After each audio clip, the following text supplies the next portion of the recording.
February 25th, 2021. Residents of Queensland are going about their business when this tears open the sky. Twin bright streaks tracing the same flight path, making this a peculiar video even by today's UFO standards. What the is that? What the hell is it? That is insane. Look, it's just disappeared. Take a closer look. At first glance, they look like meteors, but do meteors fall in a row like this? And do they have such long tails?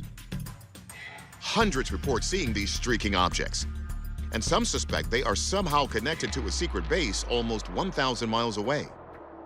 Another area in Australia that's been known for curious activity would be Pine Gap, Australia. There have been very frequent recordings of all kinds of unexplained things in the night sky in that area. Pine Gap is a top-secret American base in the Australian outback that we know tracks and spies on satellites. Many also believe it conceals an underground city where scientists develop a wide variety of clandestine projects involving UFOs. There are numerous stories of flying discs appearing in the sky over the base, and it's rumored to contain a plasma gun capable of shooting down anything in low orbit. It's alleged that there is a lot of experimentation and dark technology that has gone on there.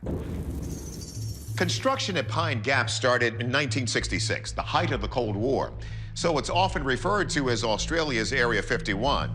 But is there really a connection between Pine Gap and these streaking lights? We turn the video over to the experts. First, we ask astronomer Mark D'Antonio if these flaming objects could just be strange meteors. Meteors move anywhere from 10 to 20,000 kilometers per hour when they hit our atmosphere. This is moving way too slow. It's only moving at a few times the speed of sound. So could these objects have originated from Pine Gap? Our experts look at the key evidence that the objects themselves are on fire and say no. A plasma ray would look like a laser beam or a bolt of lightning, and an exploding missile would send parts flying in all directions, not in this orderly row.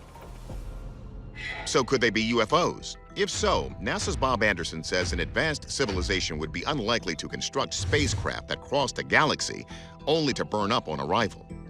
You would not expect it to heat up like that and burn off part of its shield to get into the Earth's atmosphere.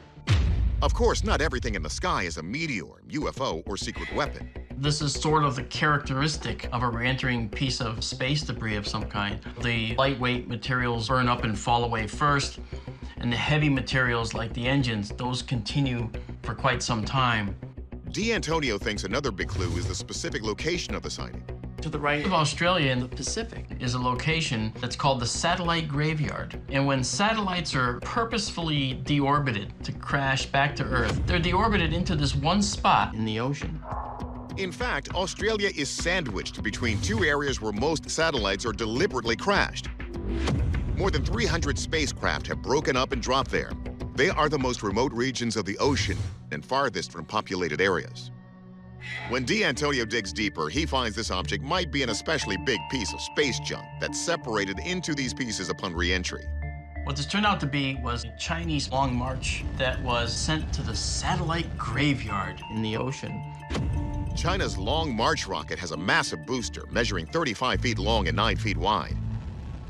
With roughly one satellite crashing into the ocean every few weeks, D'Antonio has some advice. Be very careful when you're out there. You might get hit by a satellite.